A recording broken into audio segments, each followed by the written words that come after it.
a teenager who kills 4 people, later claiming that his wealthy upbringing hindered his ability to grasp the consequences of his actions, and 2 brothers who couldn't wait for their inheritance and decided to kill their parents to get it.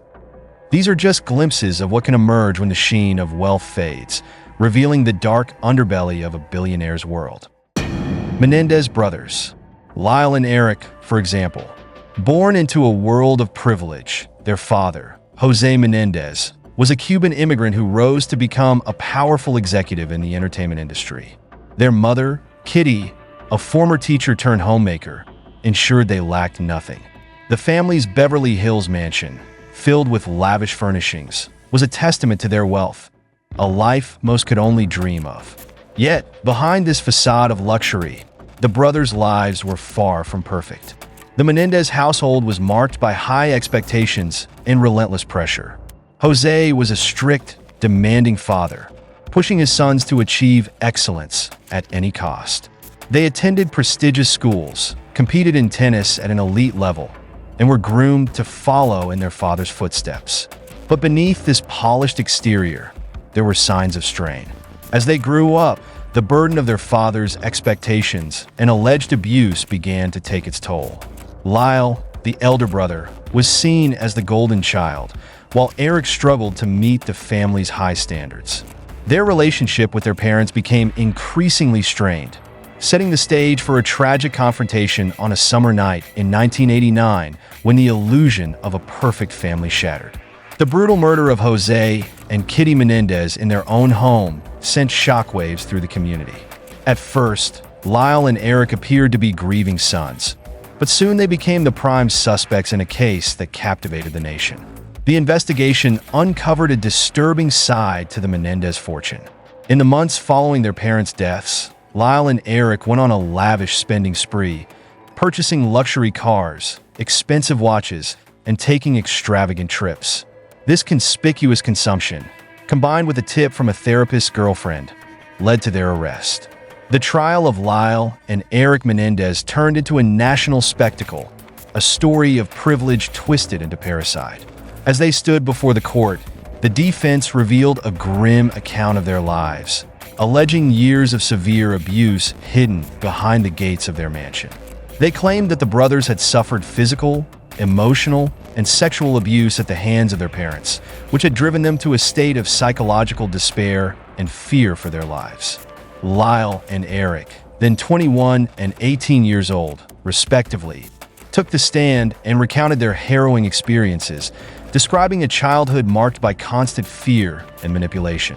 Eric's testimony echoed these claims, stating that the abuse persisted into his teenage years.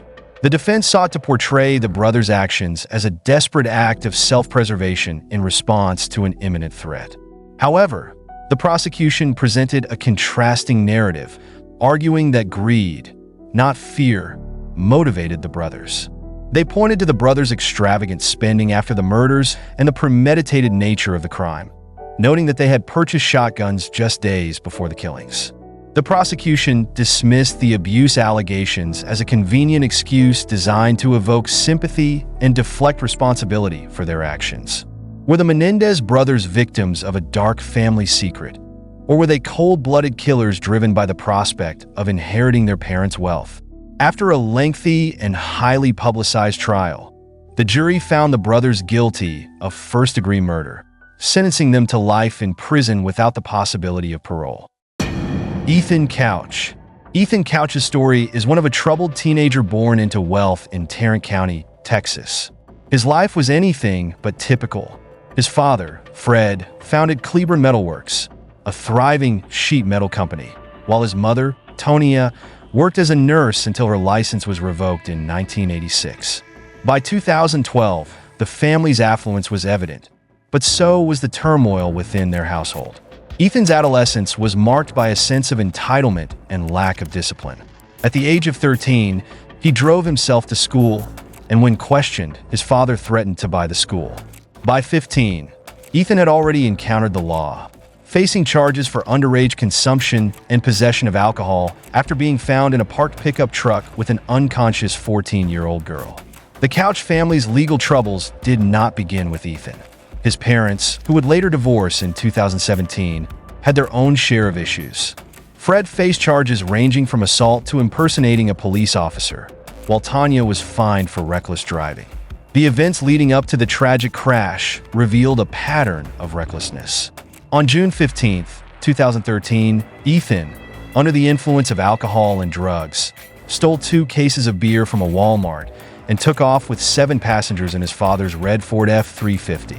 Just an hour later, driving at 70 miles per hour in a 40 miles per hour zone on Burleson Road, disaster struck. Ethan's truck veered off the road and hit motorist Brianna Mitchell, whose SUV had broken down. Holly Boyles and her daughter Shelby, who lived nearby, had come out to help Mitchell, as had passing youth minister Brian Jennings. Couch's truck then crashed into Jennings' parked car, which subsequently hit an oncoming Volkswagen Beetle. The tragic accident left 4 people dead and several others injured. Their lives changed forever. Ethan's blood alcohol content was 0.24%, 3 times the legal limit for an adult in Texas. The crash not only devastated families, but also set the stage for a legal battle that called into question the fairness of the justice system. Ethan Couch's trial garnered national attention, not just because of the horrific nature of the crime, but due to the unprecedented defense strategy employed. Charged with 4 counts of intoxication manslaughter, Ethan faced a possible sentence of up to 20 years in prison. It was then that the term affluenza entered the spotlight, a combination of affluence and influenza used by the defense to describe Ethan's inability to grasp the consequences of his actions due to his privileged upbringing.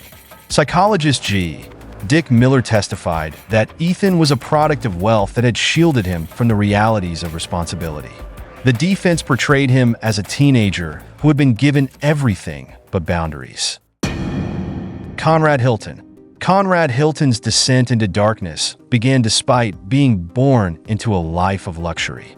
As the great-grandson of hotel magnate Conrad Hilton Sr., Conrad was expected to carry on the family legacy with grace and dignity. Raised amid opulence that few could imagine, Conrad grew up under the weight of these expectations. But as he entered his teenage years, the lure of a high-society lifestyle became too tempting to resist. Parties, red carpets, and the relentless attention of paparazzi became routine for the young Hilton heir. Yet, behind this glamorous facade, trouble was brewing. Conrad's early run-ins with the law hinted at deeper issues. Minor offenses and tabloid headlines revealed a young man struggling to navigate a world where every action was scrutinized. It wasn't long before these small indiscretions escalated, sending Conrad on a downward spiral. At just 18, his life of partying took a darker turn. His experimentation with drugs quickly evolved into a severe addiction, derailing his promising future. Once celebrated as a potential heir to the Hilton empire, he soon became infamous for scandals, not success. As his behavior grew more erratic, Conrad's family intervened, enrolling him in a prestigious rehab facility. This was intended to be a turning point in his recovery. However, Conrad was not ready to face his demons. After just 2 months, he made the ill-fated decision to leave treatment, setting himself on a path of further self-destruction. The privileged life Conrad Hilton had known took a dramatic turn as his actions caught up with him. What had once been a lifestyle of luxury now unraveled in a series of publicized incidents more suited to a Hollywood saga than the life of a hotel heir. One night in Los Angeles, things came to a head. Responding to a disturbance, police arrived to find Conrad at the center of chaos.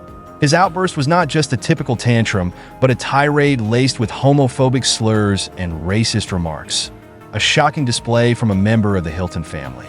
His mugshot soon replaced the party photos that once dominated social media feeds. The charges were serious, and the court offered him a choice: continue down his destructive path or agree to treatment as a condition of his bail. He chose the latter, entering a world starkly different from the opulence he was used to. Court-ordered treatment programs and community service became his new reality, a far cry from the luxurious life he once led. Despite the looming threat of legal consequences, Conrad's struggles with substance abuse persisted, leading to repeated stints in rehab. His actions not only impacted him, but also cast a shadow over the Hilton family, known for their business acumen and philanthropy, as they dealt with the public relations fallout from Conrad's behavior. Lepo Elkan. Meanwhile, Lepo Elkan, born into the illustrious Agnelli dynasty, had his own troubled journey. Born in New York City as part of Italy's Fiat automotive empire, Elkan's life was marked by wealth and influence. Despite struggling with dyslexia and attention deficit disorders, he persevered, attending prestigious schools in Paris and London, and even serving in the military, a testament to his resilience and determination. By 2003, Lepo had climbed to the position of Fiat's director of marketing, where he demonstrated a keen sense of innovation, notably spearheading the global relaunch of the Fiat 500. Yet, as he rose professionally, the pressure of his family's legacy began to take its toll. His personal life soon took a dark turn. Despite his career successes, he became entangled in a web of controversies that overshadowed his achievements. His battle with drug addiction reached a crisis point in 2005 when he narrowly survived an overdose, a terrifying experience that forced him to confront his inner demons. This struggle remained a private matter until the scandal of a fake kidnapping thrust his personal issues into the public eye. In late November 2016, New York City police charged Elkan with staging his own abduction after a drug-fueled weekend with an escort. He falsely claimed to be held hostage, demanding a $10,000 ransom from his own family. The deception unraveled quickly when he and the escort were found outside her apartment, far from the peril he had described. This act of deceit was a sharp departure from his image as a successful entrepreneur and raised questions about the pressures of living up to the Agnelli legacy. Although the charges against the escort were dropped, Lepo's legal troubles became a major media focus. The incident marked a dramatic fall from grace, but also a turning point in his life. Lepo Elkan's journey to recovery began with a renewed commitment to sobriety and an honest acknowledgement of his past mistakes. The latest chapter in his story unfolded on March 8, 2024, when ANSA reported that he and his sister, Ginevra, were implicated in an inheritance probe. The allegations are severe, with potential charges of fraud against the state looming over them. This investigation threatens to cast a long shadow over the Elkan legacy as it delves into the complexities of their financial dealings and inheritance matters. Andrew Luster. Andrew Luster, the heir to the Max Factor Cosmetics fortune, was born into a world of opulence, with a silver spoon in his mouth. As the great-grandson of Max Factor Sr., a pioneer of the beauty industry, Luster was surrounded by a legacy of fame and innovation. His great-grandfather, a visionary makeup artist who escaped persecution, built a brand that became synonymous with Hollywood glamour. In the 1970s, the Factor family empire was sold for an enormous sum, solidifying their status among the elite. But wealth can be a double-edged sword. Instead of using his privilege for philanthropy and creativity, Luster succumbed to decadence. As he grew older, the allure of a hedonistic lifestyle became irresistible. Luster's criminal descent began when he turned his inherited beachfront property into a den of depravity. In the seclusion of his home in Muscle Shoals, Luster's true character was revealed. Behind the facade of a carefree millionaire, surfer lurked a predator. Luster preyed on unsuspecting women, using his charm and drugs to incapacitate them. His crimes were not only acts of violence, but also severe betrayals of trust, carried out by a man who believed his wealth made him untouchable. When his heinous acts were exposed, society was shocked to see this heir to a cosmetics fortune revealed as a criminal. The affluence that could have been used for good instead facilitated his descent into a world of criminality that ultimately led to his downfall. The courtroom held its breath as Andrew Luster stood trial, his crimes laid bare in a spectacle that captivated the nation. He was accused of drugging and assaulting multiple women, with his vile acts captured on videotape. The prosecution's case was airtight, bolstered by the survivors' harrowing testimonies and the undeniable evidence seized from Luster's residence. The tapes depicted the unconscious victims, revealing the horrifying reality of their experiences for all to see. As the trial continued, the jury was confronted with the undeniable truth of Luster's predatory actions. Yet in a brazen act of defiance, Luster vanished, fleeing justice and leaving behind a $1 million bail bond. His escape to Mexico was a desperate bid for freedom that only added to the infamy of his case. The saga took a dramatic turn when Dwayne "Dog" the bounty hunter Chapman, a figure more known for reality TV than law enforcement, took up the chase. Chapman's pursuit led him to Puerto Vallarta, where Luster had been hiding for 5 months. In a dramatic confrontation, Chapman and his team apprehended the fugitive heir, only to find themselves entangled in legal issues with Mexican authorities. Luster was extradited back to the United States, where he finally faced the consequences of his actions.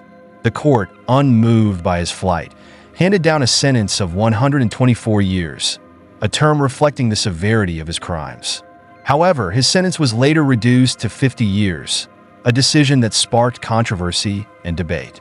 Though the possibility of parole loomed, offering Luster a chance to reclaim a fraction of his former life, the parole board, unmoved by the passage of time, denied his request for early release. The gravity of his offenses, his lack of remorse, and the continued threat he posed to society sealed their decision. Andrew Luster, once an heir to a cosmetics empire, now remains confined, his name forever tarnished by the heinous nature of his crimes.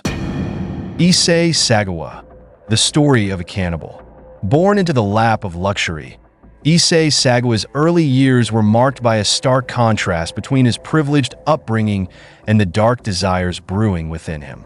His father, a successful businessman, and his grandfather, a respected editor, could never have imagined the chilling path Sagawa would take. Despite battling health issues from birth, Sagawa excelled academically, finding solace and escape in literature. However, the seeds of his disturbing fantasies were planted early. A seemingly innocent moment in first grade, when he fixated on a classmate's thigh, ignited a cannibalistic urge that would fester over time. This fixation followed him into adulthood, leading to a thwarted break-in attempt and an arrest while attending Waco University. His father's influence and wealth managed to cover up the incident, but Sagawa's dark desires continued to smolder. Sagawa's move to Paris in the late 1970s marked a turning point. The City of Light, with its rich cultural tapestry, became the backdrop for his most sinister act.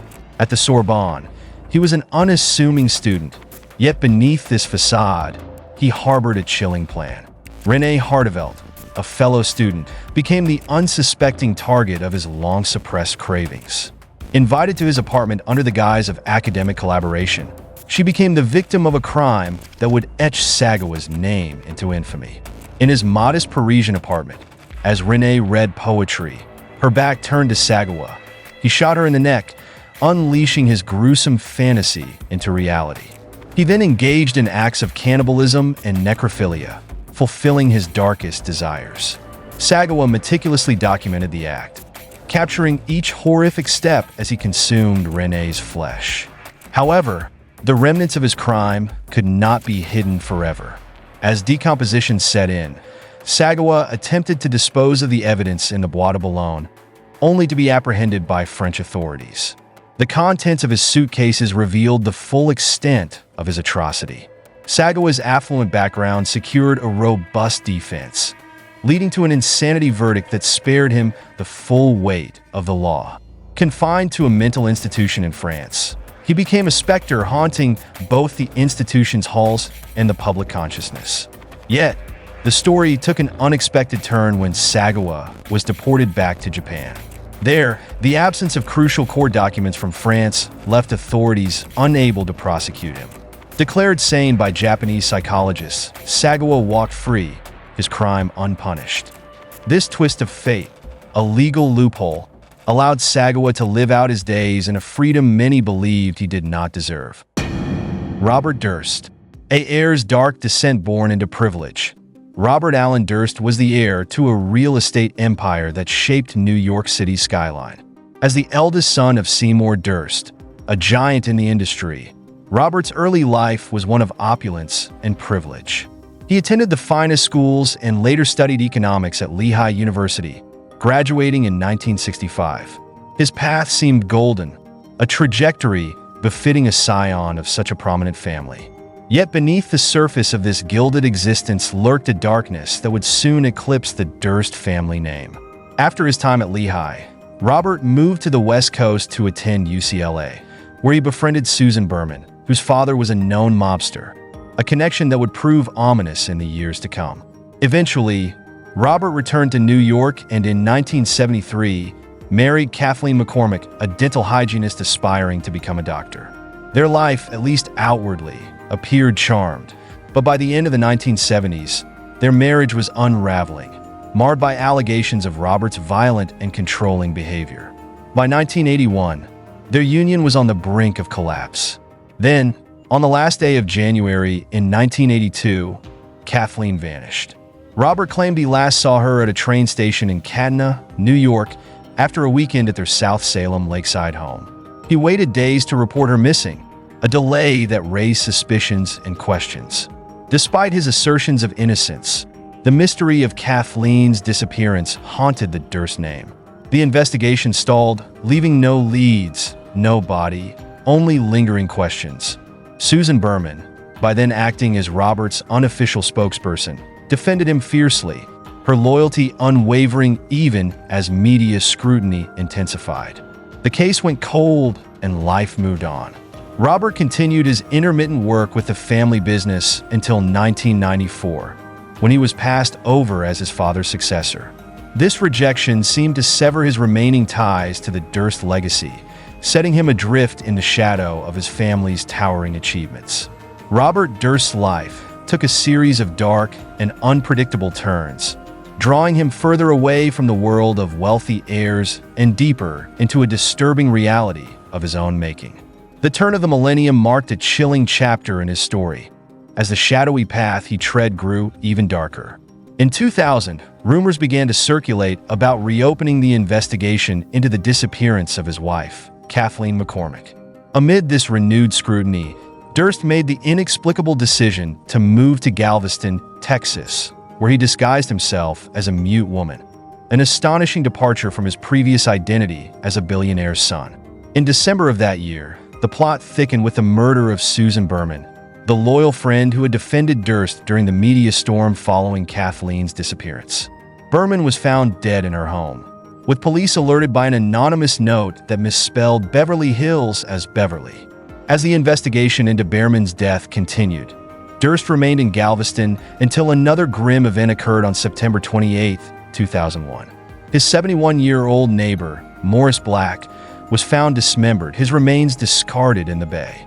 Durst claimed that a confrontation with Black had turned deadly, resulting in Black's accidental shooting during a struggle. In a state of panic, Durst dismembered the body, a gruesome act that led to his arrest. Despite the horrifying nature of the crime, Durst was acquitted of murder by claiming self-defense, a verdict that shocked the public and added to his notoriety. Durst's legal troubles did not end there.